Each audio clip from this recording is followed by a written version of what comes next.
Oui, voilà. OK. Ok, c'est super. Alors, vous voyez, même par cette image que j'ai mis, ces images, la diversité de notre tradition dès son départ, hein, mais surtout actuellement, comme c'est un mouvement mondial. Nous, OK. Nous commençons par les réformateurs. Donc, vous avez déjà eu une introduction avec Pasteur Jean-Luc Blanc. J'ai ajouté quelques autres noms que nous allons rencontrer également. Menno Simons, donc on a fait référence, vous connaissez tous Martin Luther et Jean Calvin, les deux principaux, mais Menno Simons, qui était aussi du XVIe siècle, le mouvement anabaptiste, nous avons traité brièvement, je crois, avec Pasteur Jean-Luc, Ulrich Zwingli, qui était le réformateur de la Suisse. Son mouvement est entré dans le mouvement de Jean Calvin. Donc, les deux mouvements se sont regroupés après un peu. Et Jacob Arminius, qui représente aussi la deuxième moitié du XVIe siècle, et qui était disciple de Jean Calvin, mais qui crée des changements dans la tradition. Alors, vous vous rappelez, la réforme représente des convictions spirituelles et intellectuelles et une réaction contre ce qui est aperçu comme salut par des œuvres, l'achat des indulgences et les 5 principes de la réforme. Sola scriptura, uniquement les Écritures comme autorité, solus Christus, nous sommes sauvés uniquement par Christ. C'est un rejet de la théologie de Thomas d'Aquin qui était dominante dans l'Église catholique où il y avait salut naturel plus salut en Christ. Sola fide, uniquement par la foi que nous sommes sauvés, ce qui est uniquement par la grâce, sola gratia, sola Dei gloria, uniquement à Dieu soit la gloire et non à nous-mêmes. Hein. Donc, ce sont des principes qui continuent à guider le mouvement protestant pendant toute sa vie. OK, bon, au commencement, l'épanouissement du mouvement protestant n'est pas tout à fait trop évident parce que la réforme vise vraiment l'Église et non le monde. Ce qu'on cherche, les réformateurs, ils voulaient vraiment réformer l'Église existante. Ils n'avaient pas l'idée de créer d'autres églises. Donc, on pense toujours à l'intérieur. Et puis, au début, hein, et puis après que c'était évident que ça n'allait pas marcher de garder l'unité de l'Église, hein, on cherche la croissance du mouvement protestant avec sa nouvelle vision de vivre la foi chrétienne. Et donc, encore une fois, on ne cherche pas de lancer des églises chez des non-chrétiens, mais uniquement les chrétiens. Aucun des princes des pays qui ont adopté la réforme au début hein, n'avait des possessions importantes. On aime beaucoup ce mot possession, n'est-ce pas, en Outre-mer. Et donc, le protestantisme restait plus ou moins en Europe. Hein. Au début, il y avait très peu de ressources financières. Les protestants étaient préoccupés par la survie jusqu'au traité de Westphalie. Et puis après, en France, hein, l'édit de Nantes, mais l'édit de Nantes n'a pas tenu pendant longtemps, dans beaucoup de persécutions en France. L'expansion du protestantisme est arrivée vers la prédication et la migration. Les personnes qui cherchaient le refuge. Hein. Il y avait quand même déjà des dimensions de la réforme qui favorisaient l'expansion du mouvement au-delà des chrétiens déjà confessés, hein, catholiques ou d'autres protestants. La réforme insistait sur l'enseignement et surtout les Écritures.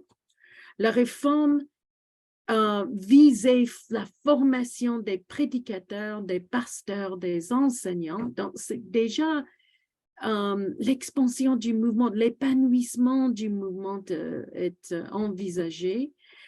Donc, il y a beaucoup de centres de formation très importants, même si c'est surtout en Suisse et en Allemagne. Donc, est-ce que le Strasbourg, c'est l'Allemagne ou bien c'est la France? Mais en tout cas, c'était surtout ces centres-là qui ont vu la formation des pasteurs qui ont été exportés vers d'autres endroits. Bon, il y a aussi des éléments chez Luther qui poussent vers l'expansion, l'épanouissement, l'importance de la proclamation de la parole au centre, la justification par la foi seule, ça veut dire qu'il y a une ouverture envers tous ces études qui peuvent avoir la foi.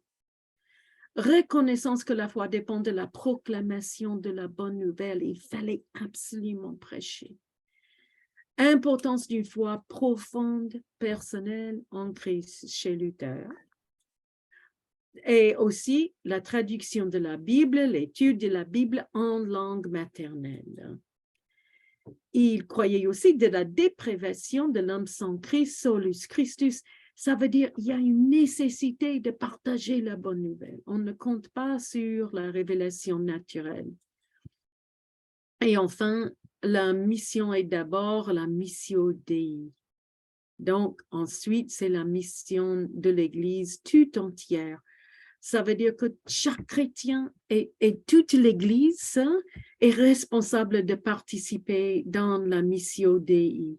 Ce n'est pas uniquement le programme des individus héroïques qui seront des missionnaires, mais ce n'est pas aussi la responsabilité des autorités spirituelles. Vraiment, sacerdoce universel, chaque chrétien porte la responsabilité de participer à la croissance du mouvement.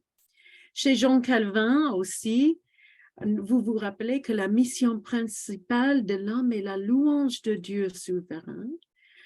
Le piège dans le calvinisme, c'est cette question de prédestination de ceux qui seront sauvés pour vivre des vies de louange et ceux qui seront condamnés. Hein. Ça pose des problèmes, mais quand même, Jean Calvin a insisté sur la nécessité de prêcher l'Évangile quand même pour obéir au commandement de Christ. Et la mission calviniste, c'est pour que Dieu soit glorifié par toutes les nations, toutes les tribus. Nous, pour les calvinistes, on l'annonce sous le mystère de l'élection. La proclamation permet aux élus d'entendre et de répondre. Calvin a envoyé des missionnaires lui-même pendant sa vie jusqu'au Brésil, sans succès. Hein? Ils ont perdu leur vie au Brésil, donc ce n'était pas bien préparé. Donc, développement important dans le calvinisme. Calvinisme doux et calvinisme dur. Vous avez déjà vu l'image de Jacob Arminius, protestant réformé dans la tradition de Calvin, qui rejette la prédestination comme doctrine théologique. Donc, un calvinisme sans la prédestination, il a insisté que l'individu dispose de son libre arbitre et donc, pour cette raison, on appelle le calvinisme doux.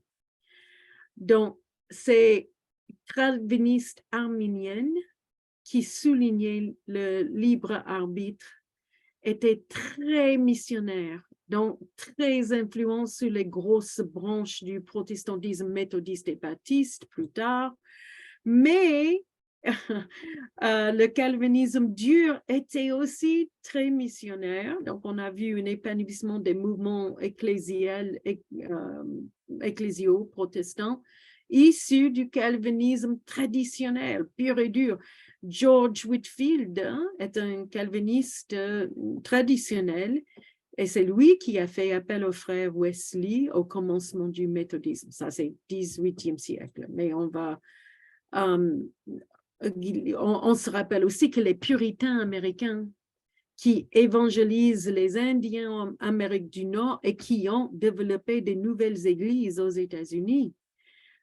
En Amérique, d'abord, c'était des calvinistes traditionnels. Donc, je voulais que vous voyiez un peu des images de l'épanouissement du protestantisme, des centres. Vous voyez Genève, Zurich, Wittenberg, toujours, surtout en Suisse et en Allemagne. Mais dans les directions, les influences, comme vous voyez en Angleterre également, vous pouvez suivre les lignes c'était très intéressant que ce sont des calvinistes de Genève qui arrivent en Écosse. Donc, les calvinistes écossais sont très traditionnellement calvinistes. Il y en a aussi de Zurich qui a l'influence de Ulrich Zwingli également dans l'Écosse, mais on arrive aussi à toucher l'anglicanisme. Donc, l'anglicanisme est moitié, donc on va revenir dans quelques instants, mais au moins moitié calviniste.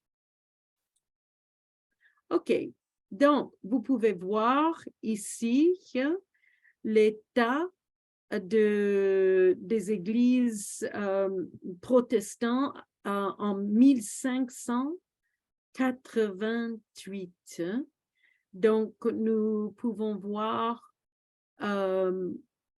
les centres protestants et avec un peu de distinction entre quelle sorte de protestants et aussi le mix, les endroits où il y a des catholiques et les protestants ensemble. C'est un peu difficile de voir, mais le rose, ce sont des vrais calvinistes, vous voyez, en Écosse et au sud de la France, une partie de l'Italie, une partie de la Suisse. Puis, nous avons les catholiques luthériens calvinistes sont l'orange. C'est cette partie que vous pouvez identifier. Les luthériens sont plutôt le rouge. Donc, Suède, Danemark, beaucoup en Allemagne. Et puis, les anglicains en vert. La partie plutôt beige, c'est les partis qui restent catholiques, bien sûr. Mais je note je ne sais pas si vous voyez le curseur que j'ai, la flèche, peut-être pas. Oui, nous voyons. Oui, vous voyez, la partie vaudois, c'est très intéressant parce que l'église vaudoise, les Vaudois sont des héritiers d'un mouvement qui prédate le protestantisme comme tel quel. C'était un mouvement ascétique séparatiste du XIIe siècle. XIIe siècle. Ça soulignait, le mouvement soulignait la foi des laïcs et la sainteté. C'est hyper intéressant, leur nom issu du nom de leur leader Pierre Valdez, mais les églises vaudoises existent toujours et surtout en Italie, toujours, où ils ont créé ce projet autopermis. Ils sont très contre l'Église et l'État, l'établissement d'une Église d'État. Ils sont en Italie. Mais eux, comme ils reçoivent de l'argent de l'État, ils refusent d'utiliser cet argent pour leur propre but et ils donnent cet argent pour les projets missionnaires dans tout le monde, y compris le Maroc. Nous avons profité de plusieurs projets autopermis pour le CEI pendant les dernières années. Donc, nous continuons d'être bénis par les Vaudois. OK, et maintenant, au moment de l'édit de Nantes, vous pouvez voir toutes les paroisses protestantes, donc on parle des églises dressées, les petits boutons noirs, les églises qui étaient grandes et qui avaient plusieurs pasteurs sont en rouge. L'académie protestante qui existe sont en bleu. Vous voyez l'épanouissement du mouvement protestant, de protestantisme au sud de la France, du mouvement calviniste. Nous avons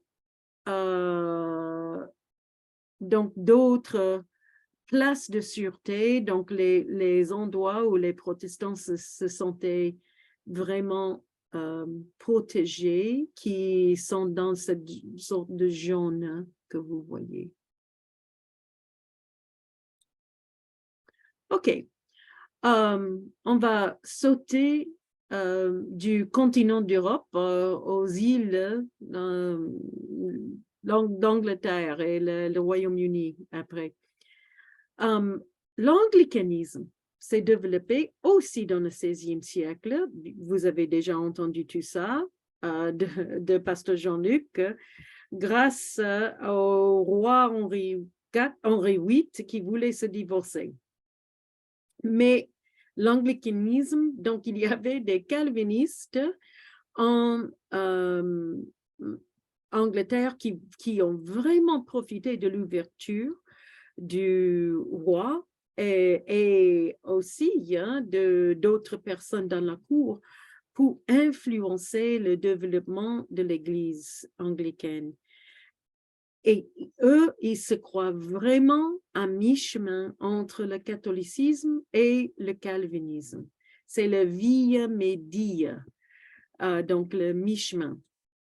Dans l'anglicanisme, nous voyons les deux tendances du calvinisme. On a des anglicains qui sont plutôt calvinistes traditionnels avec la prédestination et on a aussi les calvinistes arminiens. Mais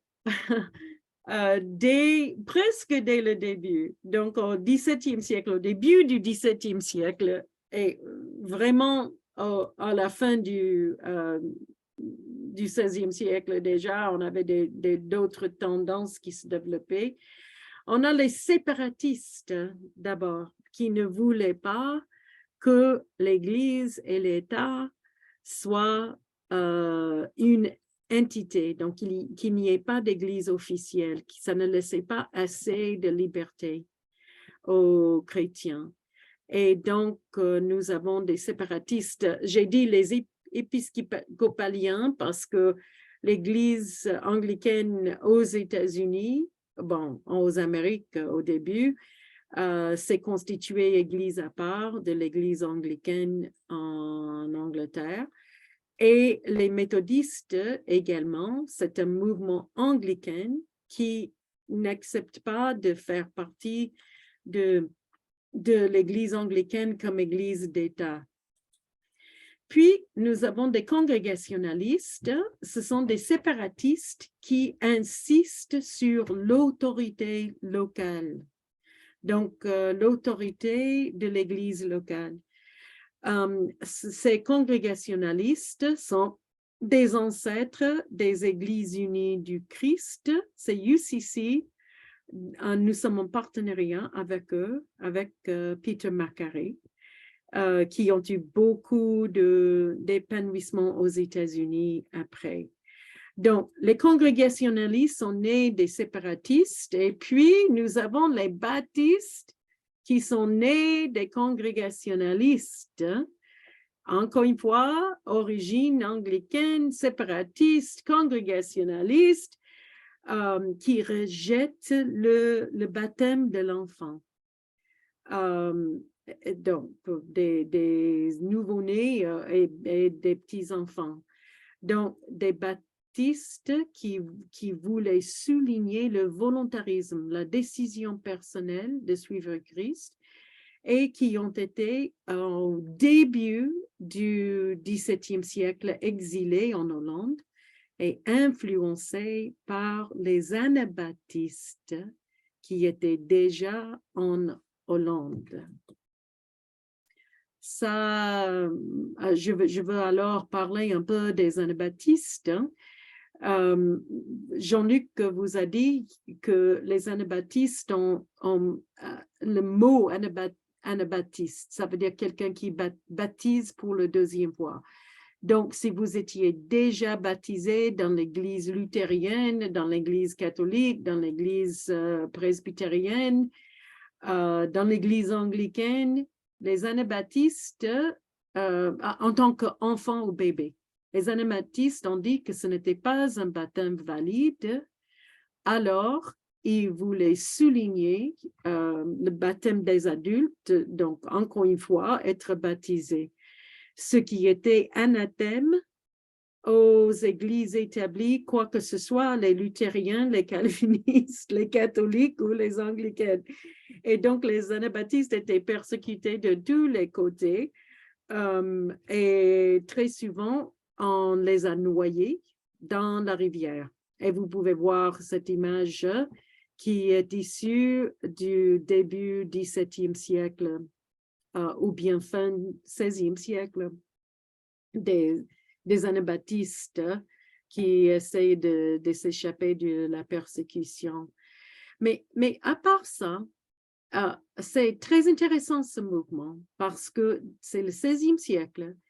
Les anabaptistes exigeaient une vie sainte par tous les membres. Une vie sainte qui se vit en communauté, réglée par la communauté, en obéissance à Jésus-Christ.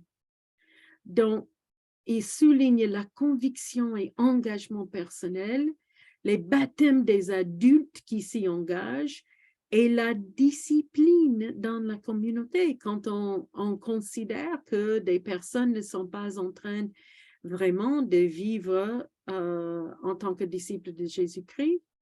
L'Église confronte ces situations, mais aussi la non-violence, un rejet complet de l'épée chez des anabaptistes. Ils n'avaient pas le droit de prendre armes, comme beaucoup d'autres protestants ont fait contre les catholiques. Ils ont préféré de mourir dans l'image du Seigneur Jésus. Et ça a beaucoup marqué leur tradition, ces mémoires de cette décision. Et comme j'ai déjà dit, rejet de l'État. Donc, pour eux, l'Église n'a aucun rapport avec l'État et c'était à eux d'être séparés des autres et de vivre le royaume de Dieu vraiment ensemble. Ils étaient très influents en Hollande, dans des parties d'Allemagne et enfin, avec la persécution, il y avait une communauté très forte aussi en Russie dans le 1er siècle. Leur influence se sent vraiment à travers une autre tradition, la tradition baptiste. En 1609, nous avons le séjour des exilés baptistes en Hollande. Et donc, ça a beaucoup marqué le mouvement baptiste pendant l'exil, avant leur retour en Angleterre. Aussi, en 1663, il y avait une migration en masse des anabaptistes aux États-Unis à cause de la persécution continue. Donc, beaucoup d'anabaptistes s'établissent dans le XVIIe siècle, deuxième moitié du XVIIe siècle, et ils forment des communautés qui sont toujours mises à part. Donc, des communautés séparatistes. D'abord, les Ménonites de plusieurs sortes, y compris les Amish, donc avec un rejet complet des innovations du monde, dites du monde. Donc, ils voulaient vivre vraiment, vraiment dans la simplicité et en rejetant des avantages d'une société corrompue.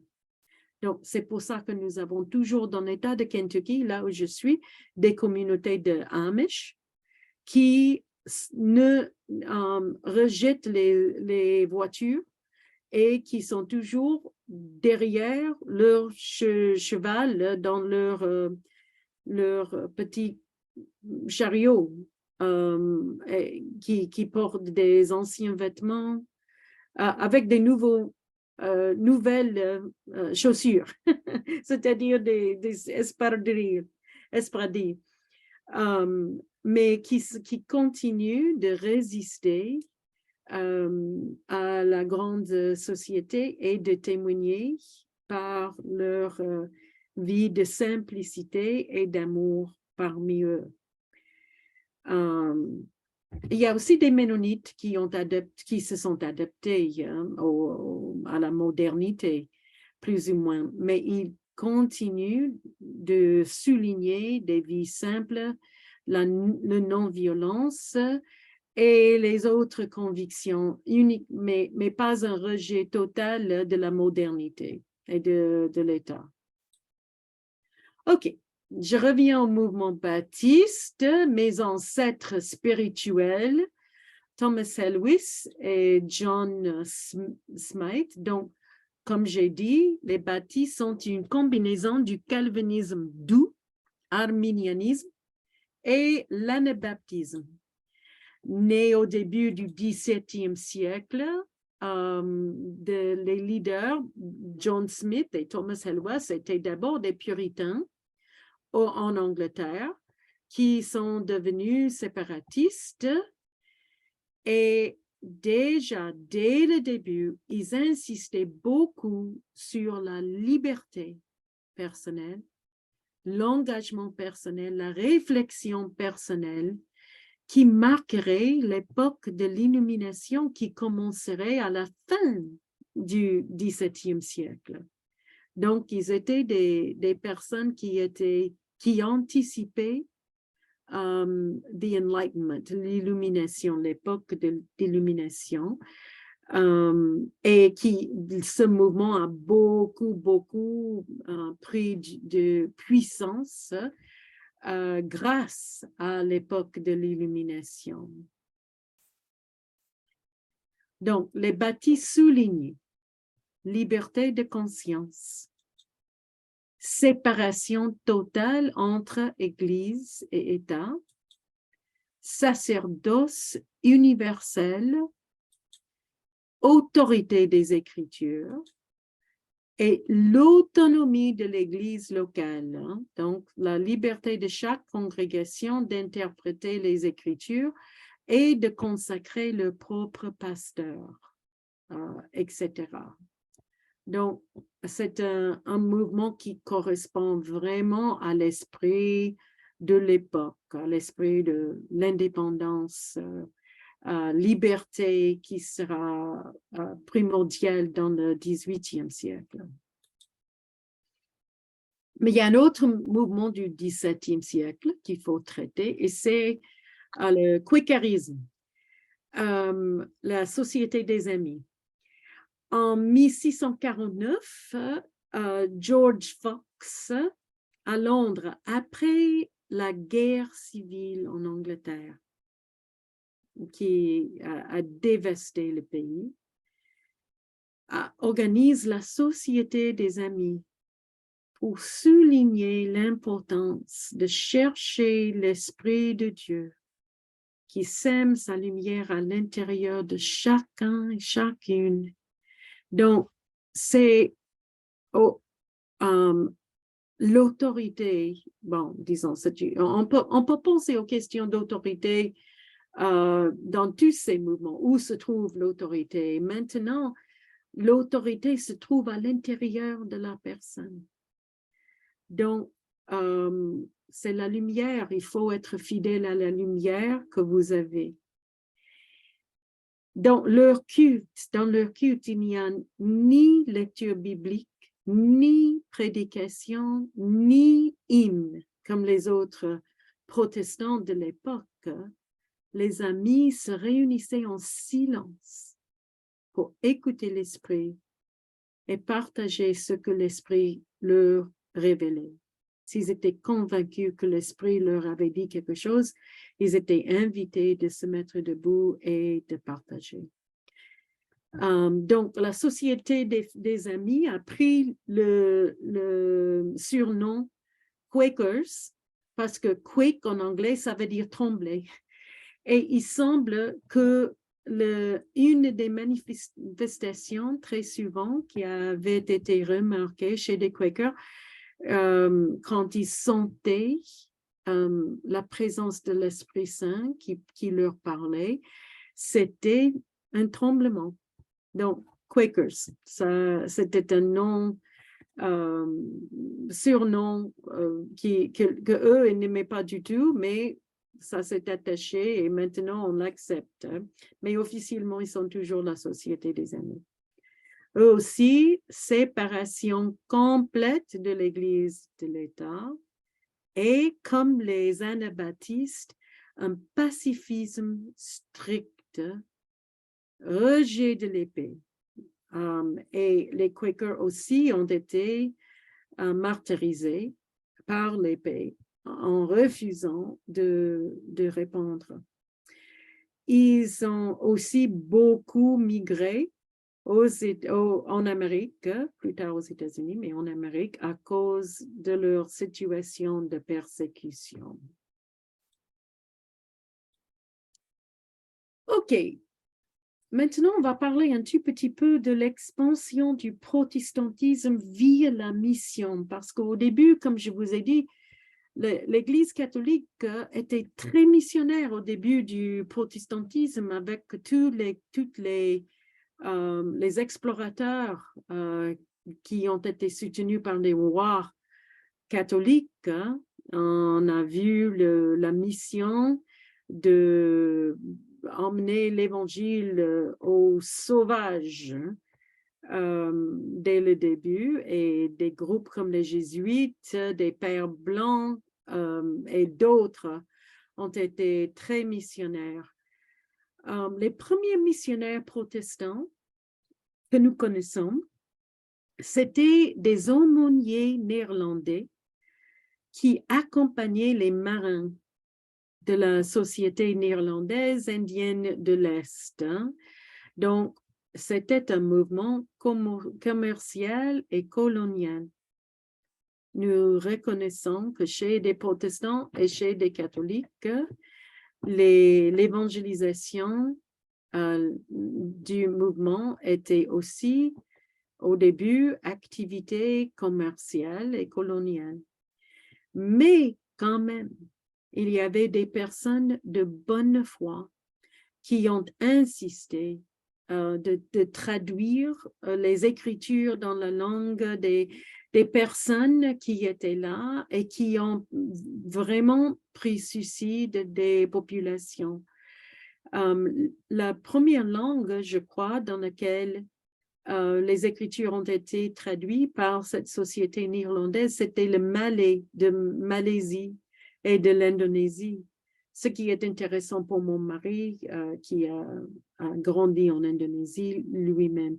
Mais eux, ils ont touché l'Inde, l'Afrique du Sud, l'Indonésie, Malaisie, à travers leur voyage. Puis eux, ils sont suivis par les Anglicans, des Puritains et d'autres Anglicans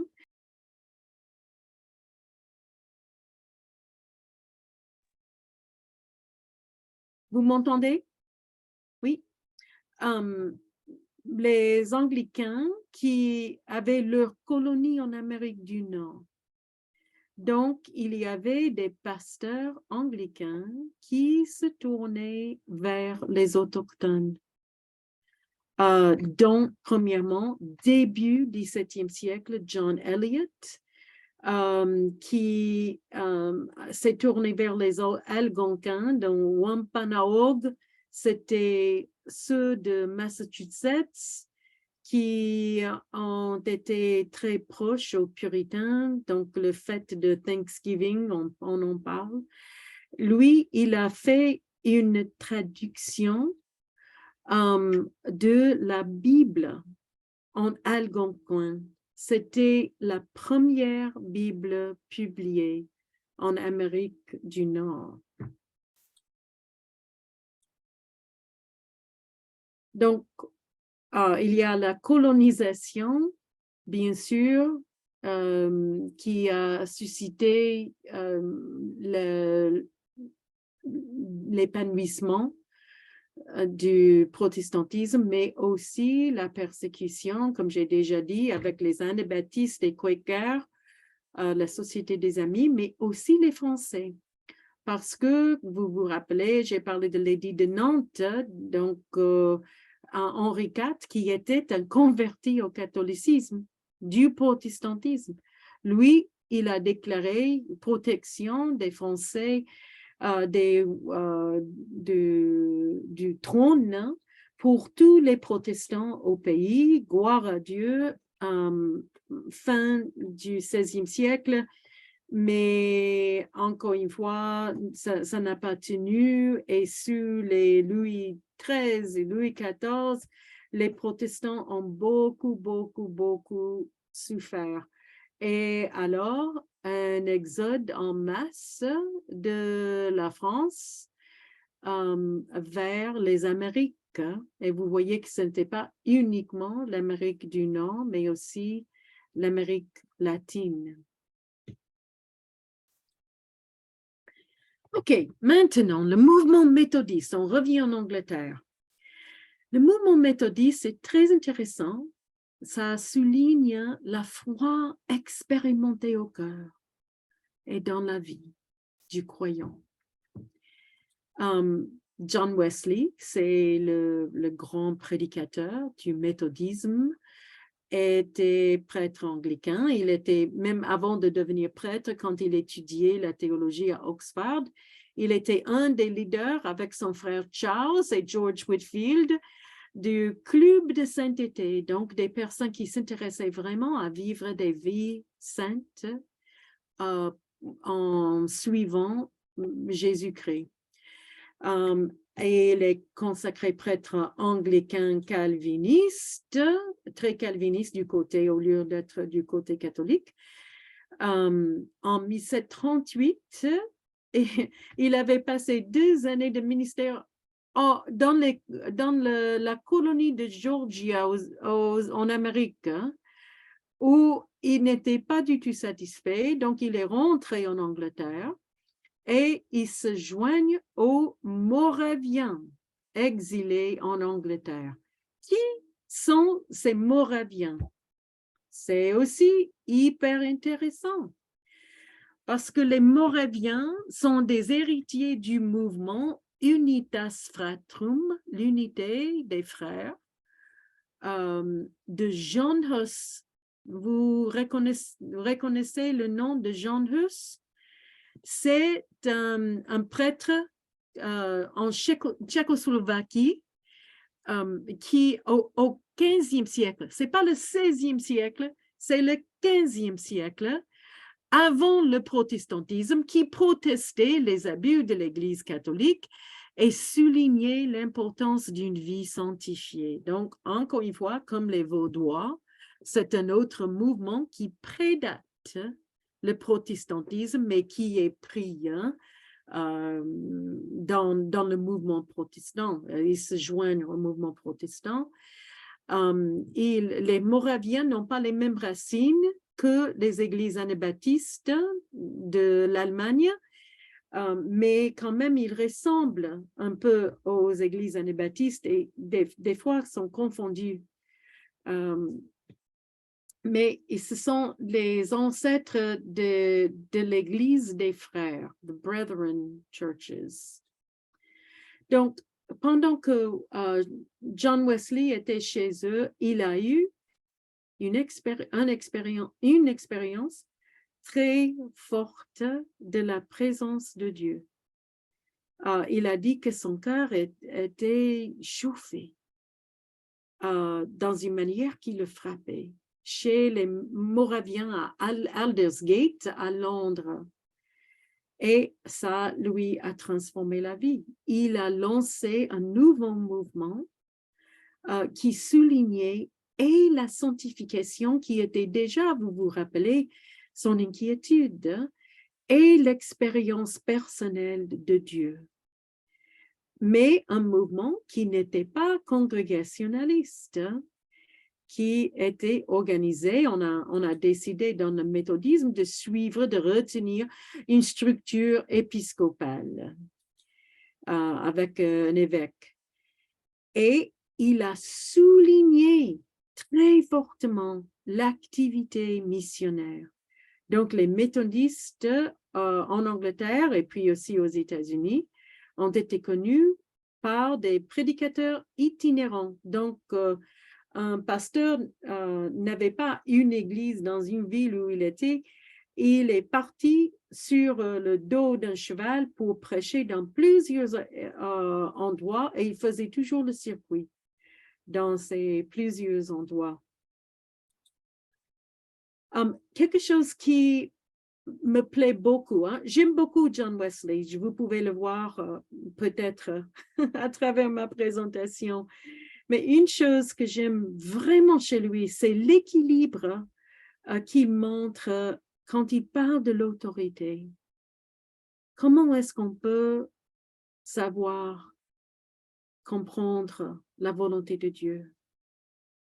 Bon, nous avons, comme tous les protestants, d'abord les Écritures. On commence par les Écritures. Mais il a reconnu que toute Écriture, nous devons absolument interpréter. Il n'y a pas de lecture sans interprétation. Nous sommes en train toujours d'interpréter la Bible. Et cette interprétation se fait à travers notre propre raison. C'est l'époque de l'illumination, enlightenment. Notre propre raison, nous sommes responsables de réfléchir honnêtement, intellectuellement honnêtement.